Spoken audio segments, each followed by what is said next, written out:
Balik ako mga kaibigan kasi may nakalimutan lang ako. Mayroon po kasing nagpanukala na itong mga isla natin dyan sa West Philippine Sea ay gawin ng mga EDCA sites. Lalo na yung dyan sa, mayroon na pating airstrip dyan dun sa Pag-asa Island mismo. Yeah, tama yung nakaisip nun. Gawin na talagang magkaroon ng, di ba yung Scarborough daw, sabi ni Orly Mercado, dating senador, dating senador din siya, tapos naging DFA secretary. DND secretary yata. Hindi naman daw po, at saka si dating senator Trillanes, na dating nagba-backdoor channeling dyan sa yung tungkol dyan sa gulo dyan sa Scarborough Shoal nung panahon ni Noynoy Aquino.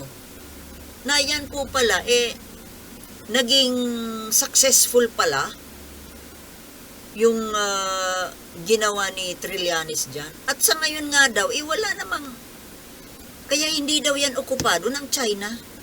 While other vloggers, other information, nakuha na daw yan ng China. Kasi ibinigay ni Ambassador Albert Del Rosario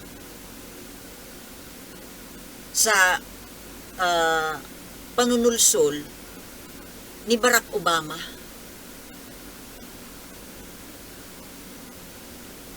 Pero kung nakuha na po yan ng China, o di sana,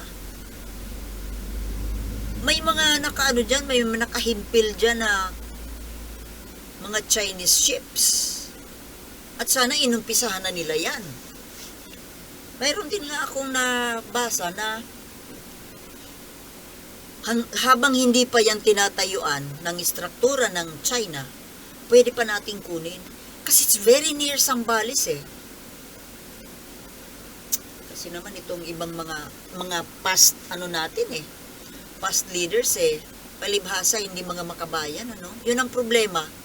Yan po ang problema kapag ang mga government officials, especially the president, kung hindi po yan makabayan, talagang maibebenta po ang bayan natin. Buti pa noong araw. Nung panahon ng Kastila, panahon ng gera,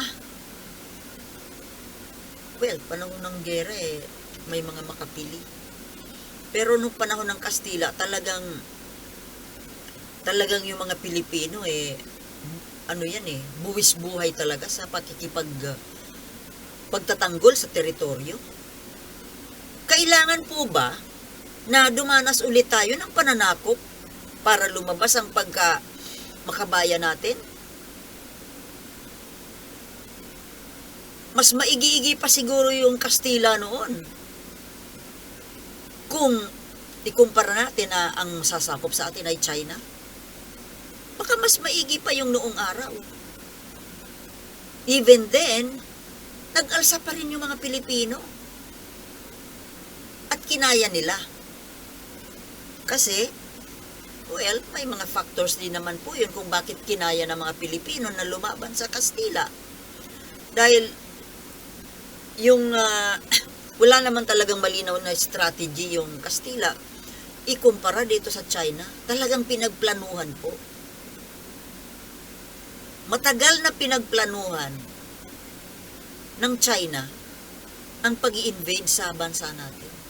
Halata yung peaceful invasion, bloodless, yun bang kusang isusuko ng mamamayan yung bansa. Yun po nangyari Diba? Dinaan tayo sa mga cultural influences. sa kung ano-ano, pati mga artista, di ba, ginawa na nilang palibhasa, yung mga may-ari ng mga TV stations ay mga Chinese. So magkakasabwat po sila eh. Di ba noong araw, ang mga artista po natin, mga may dugong Kastila, ngayon na lang po nagkaroon ng mga artista, pinasikat nila na hindi lang dugong Chinese, kundi talagang purong mga Chinese. Pinasikat at naging talagang mga influential movie stars para ma-brainwash yung utak ng Pilipino. O diba, to mention a few, yung nanalo sa Pinoy Big Brother, si Kim Chiu, tapos yung boyfriend niya, si Yan Lim. Hindi po ito usapang artista, no? Kundi, this is a part of the creeping invasion na strategy ng China. Dinaan po tayo, pati, kasi alam nila ang hilig ng tao eh. Hilig ng Pilipino eh, pelikula. Diba? Even in music, may mga Chinese na sikat. O, hindi ko na mention si yung si Papa Chen. Ano ba yung isang pangalan ni Papa Chen na yun? Si Richard Yap. O, diba? Sikat na sikat yun. Kinakikiligan ng mga girl lalo. It's part of invasion.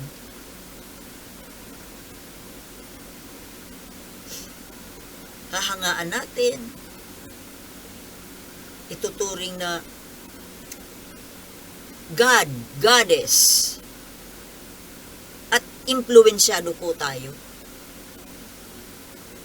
Isang paraan po yan eh.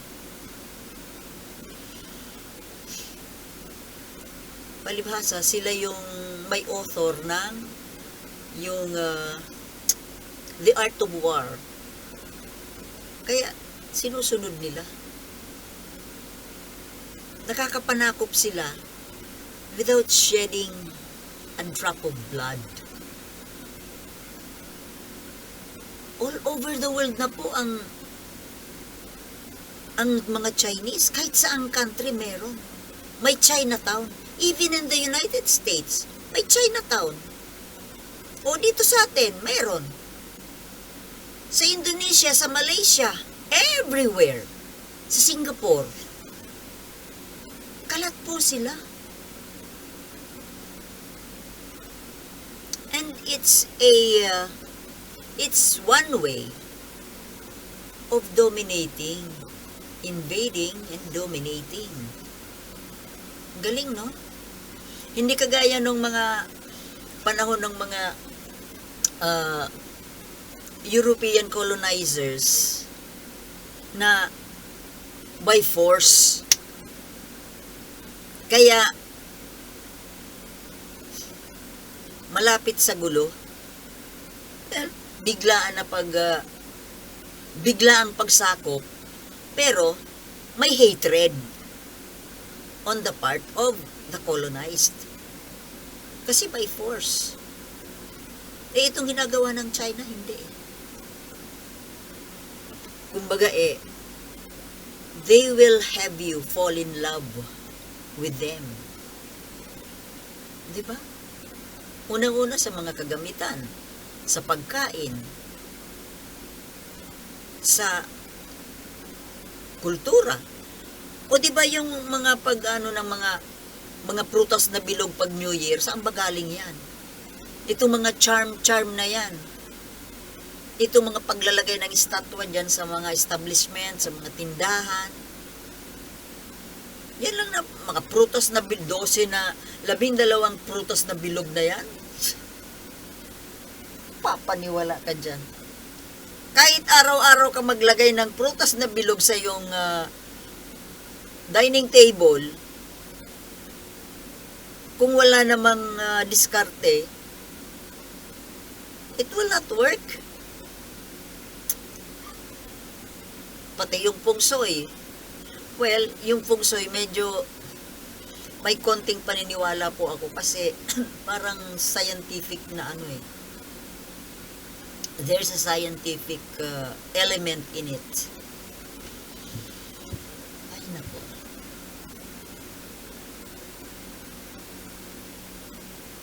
Ngayong taon po napansin ko na parang napakagulo ng katayuan ng bansa natin ngayon because of this China invasion. Na matagal na palang nangyayari. Hindi lang natin nahahalata, di ba? Ngayon na lang uminit eh. At ang problema sa atin, may mga kabaro tayo, may mga kapatid tayo na mga traidor. Pinagtatraidoran po tayo. Di ba? Mga so-called anay. Anay ng bayan. At ng number 1 dyan na pinakahari ng anay ay si Duterte. Kaya itong mga masyadong mga pro-Sara, hagoy, mag-isip-isip po kayo. Ano nakugustuhan nyo kay Sara? Ako hindi ko po siya makita na magiging isang pangulo, magiging isang matinong pangulo. Sorry sa mga Duterte lovers, pero ako, wala ako nakikitang quality of a president kay Sara. Unang-unang halatang halata kahit na sa pag-speech niya. Hindi ako namimintas I'm just talking sense. Fact. And this is my opinion. Mahina po ang ulo kung ang pag-uusapan natin ay pagiging pangulo. Pwede siya siguro hanggang senador, mayor, pero pangulo? Kahit nga vice president ano ba nagawa niya as vice president? Kahit nga dyan sa yung pagiging DepEd secretary, kung bakit hindi pa yan tanggalin ni PBBM dyan Kasi wala naman daw siyang background sa education. O bakit pinapatagal pa yan dyan? Palitan na yan. Ang dami namang ano dyan Ang daming capable dyan. Mga dating profesor. Yung talaga, buti pa kung si huwag naman si Clarita Carlos. Basta, mayroon yan dyan. Hindi siya. Kita mo, hanggang ngayon wala namang nagagawa sa DepEd. Tapos yung ginawang matatag curriculum approved without thinking. Inamin niya mismo, wala siyang wala siyang background sa education, kaya hinayaan niya yung mga nag-author ng curriculum. Tapos pinirmahan lang, approved. DepEd secretary, hindi ni-review yung ginawang new curriculum. Ano klaseng secretary yan? Tapos ang laki-laki ng intelligence fund. Humahakot lang ng pera. Wala namang resulta, walang ginagawa. Marami magagalit na naman sa akin dyan ng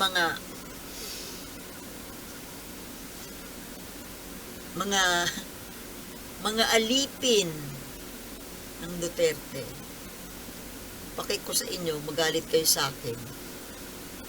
Kasi ako sasabihin ko yung saloobin ko. Hindi po siya bagay maging pangulo. Mag-speech nga lang pilit na pilit. Parang walang continuum kung mag-speech. Napaka-elementary. I really don't like Sara to be president. Lalo pa na may mga connection yan sa China. pro-China. Kahit na yung mga crew niya doon sa staff niya sa kanyang Office of the Vice President sa Davao.